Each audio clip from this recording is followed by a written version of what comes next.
పుష్కరాలకి వచ్చేవాళ్ళు పోలవరం పోరు. పుష్కరాలకి పోలవరంకి ఏం సంబంధం లేదు. పుష్కరాలే, పోలవరమే.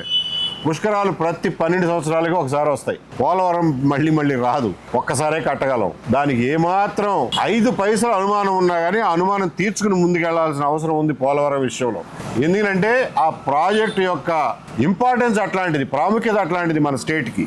రెండోది, గోదావరి తల్లి పరిమాణం అట్లాంటిది. మొత్తం ఇండియా మొత్తం మీద హిమాలయ నదులు కాని నదుల్లో అత్యంత పెద్ద నది గోదావరి. ఇన్ఫ్యాక్ట్ కాళేశ్వరం కట్టింది ప్రాణహిత మీద. ప్రాణహితల మీద ఇంత నీళ్లు రావు. యాక్చువల్గా మనకి శబరి కలిసిన తర్వాతే నీళ్లు పెరిగేది పోలవరం దగ్గర. సో మొత్తం గోదావరి విశ్వరూపం అంతా పోలవరం దగ్గర చూపిస్తుంది. కాబట్టి ఇక్కడ అస్సలు రిస్క్ తీసుకోవడానికి వీలు లేదు మహాప్రభు.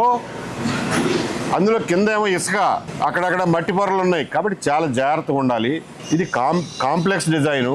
చిన్న ఇంజనీర్లు లేకపోతే పొద్దుపోని పొలిటీషియన్స్తో అయ్యే పని కాదు. అది చాలా ఎక్స్పర్టైజ్ కావాలి, ఇంటర్నేషనల్ హెల్ప్ కావాలి. తీసుకోండి, ఎంత టైం కావాలని అంత తీసుకోండి, కానీ కట్టేది పక్కాగా కట్టండి అని చెప్తున్నాం. దాని గురించే మా తపనంతా, అంతే తప్ప ప్రాజెక్టుని డిలే చేయాలని మాకు ఎందుకు ఉంటుంది? మేము ఈ మట్టిలో పుట్టిన వాళ్ళం, మాకు ఎందుకు ఉంటుంది ప్రాజెక్ట్ డిలే చేయాలని? వీళ్ళని తొందరగా కట్టాలనే ఉంటుంది, కానీ క్వాలిటీ విషయంలో మాత్రం లేట్ అయినా పర్వాలేదు, కానీ ముందు క్వాలిటీ చూసుకోండి అనే ప్రయారిటీ మా దృష్టిలో ఉంది.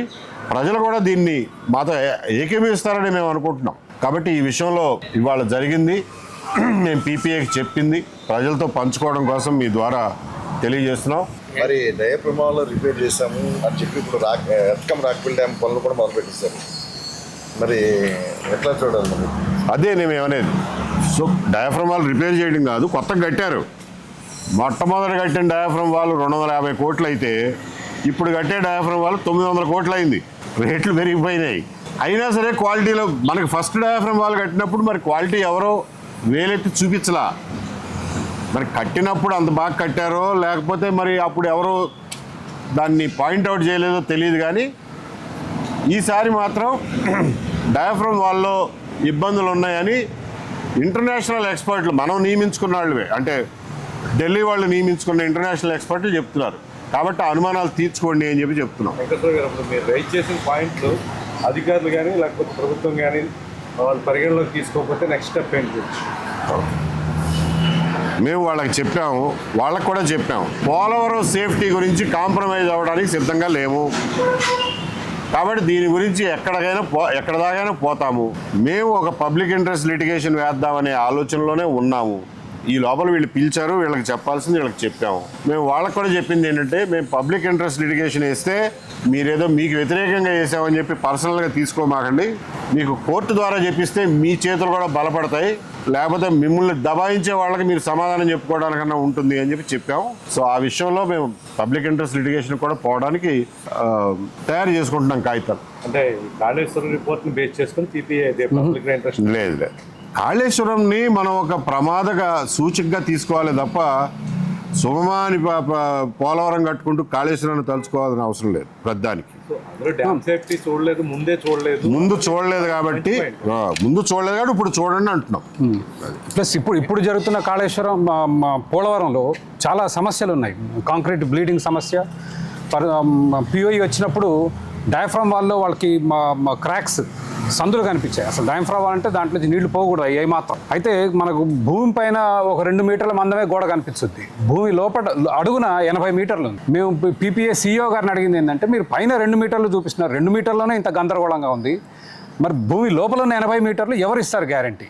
అది మేము ఆయన ప్రధానంగా అడిగింది. ఆ అష్యూరెన్స్ డయాఫ్రమ్ వాలే దానికి ప్రొటెక్షన్ అంటారు, అది సింగిల్గా డబ్బుల కోసం తగ్గించి కట్టుకున్నారు అన్నది ఒక వాదన ఉంది సార్.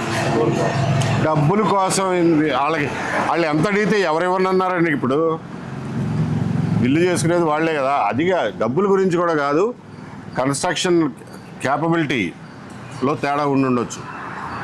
అంతకుముందు ఏమైందంటే, బావర్ వాళ్ళు, జర్మనీ కంపెనీ వాళ్ళే కాంక్రీట్ని వాళ్ళే తయారు చేసుకుని, వాళ్ళే మిక్స్ చేసుకుని, వాళ్ళే పోసేవాళ్ళు ఫస్ట్ డయాఫ్రమ్ వాల్లో. ఈ డయాఫ్రమ్ వాల్కి వచ్చేసరికి ఏమైందంటే, నువ్వు ఊరికే తవ్వు, నేను కాంక్రీట్ ఇస్తానని చెప్పి మెగా ఇంజనీరింగ్ వాళ్ళు కాంక్రీట్ కూడా వాళ్ళే తీసేసుకున్నారు. మరి వీళ్ళు ఇచ్చిన కాంక్రీట్లో తేడా ఉందో, వాళ్ళు పొయ్యడంలో మరి తేడా ఉందో మనకు తెలియదు, కానీ పోసిందైతే అప్పుడు వాళ్ళే ఇప్పుడు వాళ్ళే. పోసింది వాళ్ళే కానీ కాంక్రీట్లో తేడా ఉందని బావర్ చెప్పింది. కాంక్రీట్లో తేడా ఉండటం వల్ల మరి ఆ క్వాలిటీ మెయింటైన్ చేయకపోవడం వల్ల ఈ బ్లీడింగ్ ప్రాబ్లం వచ్చి ఉండొచ్చు. సో మీరు అప్పటికి ఇప్పటికి తేడా ఏంటంటే చెప్తున్నా. బ్లీడింగ్ అంటే అర్థం కాకపోతే మనకు స్లాబులు పోసేటప్పుడు సిమెంట్లో నుంచి నీళ్లు వేరయ్యి మిగులుతుంది. సో అట్లా నీళ్లు వేరయ్యి ఆ ఫోటోలు కూడా పెట్టాము CEO గారికి, మీకు కూడా ప్రెస్ నోట్లో ఉంటుంది. సో ఇంకా తొందరపాటుగా వాళ్ళు వెళ్ళడానికి రీజన్ ఉందని భావిస్తున్నారు.